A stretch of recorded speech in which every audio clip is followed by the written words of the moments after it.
Soy arquitecto, tengo una oficina, me dedico a hacer edificios. Por otra parte, he dedicado una parte de mi vida a estudiar las escuelas, pero no he tenido nunca la oportunidad de proyectar una escuela, de manera que, digamos, tengo una visión, en cierto modo, ingenua, o, digamos, desde fuera de lo que puede ser un proyecto de arquitectura de la escuela. Enlazando con lo que decías, Clara, si el debate sobre cuestiones tipológicas está abierto, yo creo que naturalmente está abierto. Lo que yo quería, en primer lugar, poner en duda es si de verdad, hoy día, la pedagogía sigue siendo el motor de la configuración de la escuela. Es algo que se repite, yo lo repito también, es una especie de mantra que llevamos 100 años diciendo. Evidentemente ha sido así a lo largo de la historia, hasta los últimos años, digamos, ha habido sucesivas oleadas que han tenido la capacidad de, a partir de movimientos pedagógicos innovadores, empujar la escuela en una determinada dirección. Y la escuela que hoy conocemos es el resultado de estas oleadas sucesivas de los pedagogos que han, digamos, invitado a los arquitectos a modificar las estructuras espaciales de la escuela. Pero yo lo planteo, tengo mucho interés en conocer sobre todo la opinión de Nélida, que no es arquitecto, es pedagogo. Si verdaderamente la pedagogía tiene hoy el poder, la capacidad suficiente como para plantear modificaciones sustanciales en la estructura de la escuela. Yo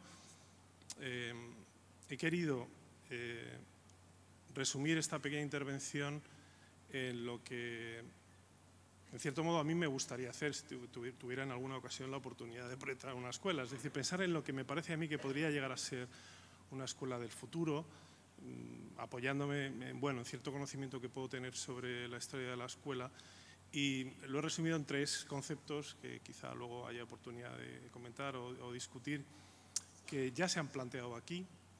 Creo que eso no está mal, insistir sobre lo mismo creo que tiene su utilidad. Ayer me gustó mucho, de decirlo, la intervención de nuestro colega holandés, porque proviniendo de un país de una extraordinaria tradición arquitectónica de la escuela y digamos en general, planteaba la arquitectura de la escuela en unos términos extraordinariamente pragmáticos, a pesar de ser un país muy rico, y me parece que muchas de las cosas que ahí se plantearon probablemente se van a repetir hoy aquí, pero no me importa. Flexibilidad. Él habló mucho de este asunto. Claro, ¿qué es un edificio flexible? Porque la flexibilidad se puede interpretar desde muchos puntos de vista, pero también lo explico de una manera muy fácil.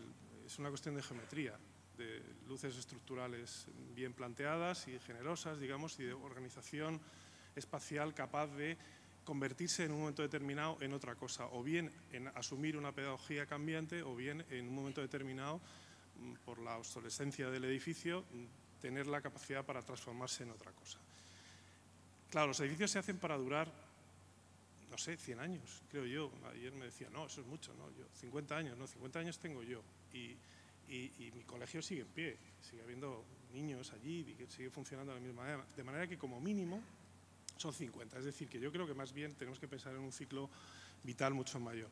Y si uno mira hacia atrás, que yo creo que es la mejor manera de proyectar hacia el futuro, es decir, ¿qué pasaba hace 80 años o hace 100 años y qué es lo que ha sobrevivido entonces? Pues en el caso de Madrid, que es el que yo conozco mejor, se da una paradoja, y es que las arquitecturas de vanguardia, las arquitecturas que se diseñaron de una manera específica, arquitecturas articuladas, digamos que tenían un diseño específico para cada uso, además de la mano de arquitectos magníficos, como por ejemplo la imagen que estamos viendo de Rinches y Domínguez, han sido literalmente destruidas por el paso del tiempo. En parte por algo que nos caracteriza a los españoles, y es que cuidamos absolutamente nada lo que tenemos y disfrutamos mucho destruyendo lo anterior. Pero yo creo que también por la incapacidad de estas arquitecturas, digamos, específicas para sobrevivir al paso del tiempo, de la brutalidad de los gestores y de los arquitectos que vienen después. Me parece que la arquitectura de la escuela seguramente se podría extender a la arquitectura en general, pero en particular la arquitectura de la escuela creo que debería tener, y ahí está el otro ejemplo, sin embargo, son edificios casi contemporáneos, uno se consideraba la vanguardia de su momento y además lo era, y otro era la arquitectura oficial, que se criticaba, digamos, en los foros de vanguardia, pero que sin embargo tenía la enorme capacidad de supervivencia que nos permite visitar hoy el edificio y comprobar que sigue funcionando extraordinariamente bien.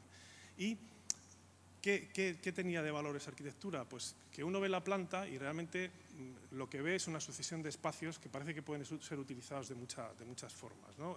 Antonio Flórez, en cierto modo, inventó una organización espacial de la escuela que era 50% de estudio, 50% de juego. Y el 50% de juego en realidad forma parte de los espacios de la escuela. Es decir, esa imagen que vemos a la derecha es la de un corredor gigantesco que tiene un tamaño idéntico al del aula, de manera que no hay espacios servidores y servidos dentro de la escuela, todo es jamón, es decir, todo se emplea, todo se puede utilizar de alguna manera.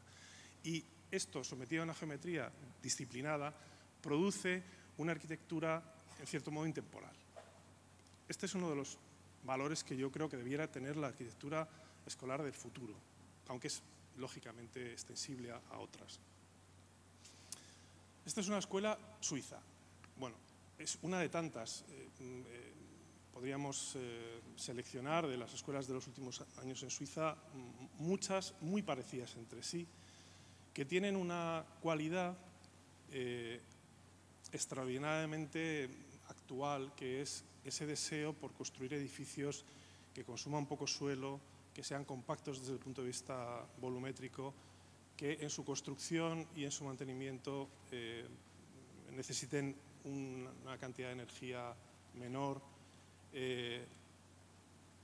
Seguramente este país, rico de nuevo, como ayer veíamos en el caso de Holanda, que fue el lugar en el que se fraguó la nueva escuela y en la que se dio carta de naturaleza a la escuela de pabellones, estas escuelas que a todos nos entusiasman, horizontales, extensísimas, y desde el punto de vista de su sostenibilidad verdaderamente catastróficas, han dejado de hacer esas escuelas. Curiosamente, las escuelas suizas son edificios en general de 3 o 4 alturas, en ocasiones incluso más, y apilan el gimnasio y las aulas y encima un espacio al aire libre y al lado no sé qué otra cosa, de manera que este ejercicio, en cierto modo de racionalidad energética, introduce en la configuración de la escuela una variable que se aleja de las habituales, incluso niega algunas de los principios de la escuela de vanguardia, digamos, para producir edificios que en el fondo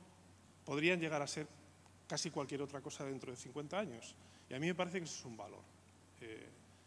Vemos estas plantas que verdaderamente, si se juzgaran con los ojos de un arquitecto del movimiento moderno de los años 20, serían verdaderamente denostadas, porque vuelven a repetir modelos que casi proceden, en cierto modo, del siglo XIX y tienen lo mejor de esa arquitectura. Y por último, este asunto, Hesberger, ¿no?, que ha aparecido antes y al que debemos tantísimo. Esa es una imagen que está ahí a propósito, no es una escuela, pero hay muchas escuelas de Hesberger que son así, exactamente lo mismo, porque en realidad están hablando de lo mismo, están hablando de que los edificios pueden llegar a ser espacios socializados en los que se producen actividades no necesariamente de manera clasificada, sino que es necesario introducir en la escuela eso que los anglosajones llaman breakout spaces, o en otros lugares se llaman de otra forma, que es el lugar donde se produce el roce, el encuentro y el trabajo individual y colectivo entre la gente de la escuela. Esto yo creo que es una carencia de las nuestras.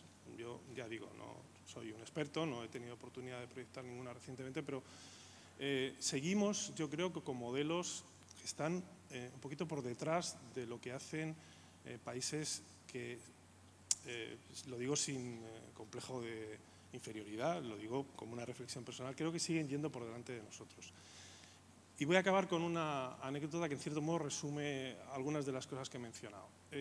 Yo, bueno, además de arquitecto, soy profesor en la Escuela de Arquitectura de Madrid y he asistido a una transformación del edificio, que es un edificio de los años 30, racionalista, magnífico, generosísimo de espacios, muy repetitivo, muy flexible en ese sentido.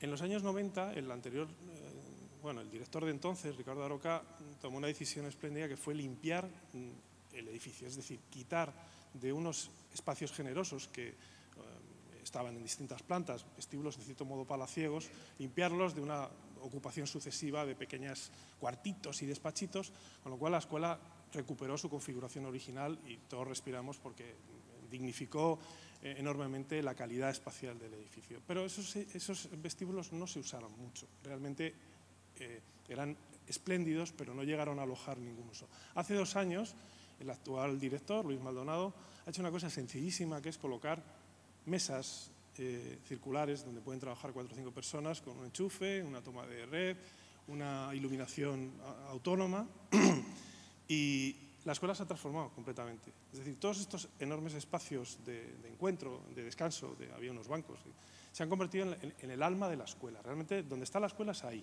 Cada vez menos en las aulas. Yo creo que el aula está en retroceso, no va a desaparecer como en algún momento se diagnosticó en los años 60, ¿no?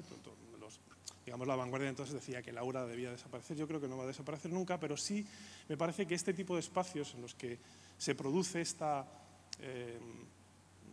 me estoy extendiendo, acabo ya. En los que se produce esta otra forma de aprender o de enseñar, creo que son el futuro de las escuelas. Y creo que no voy a decir.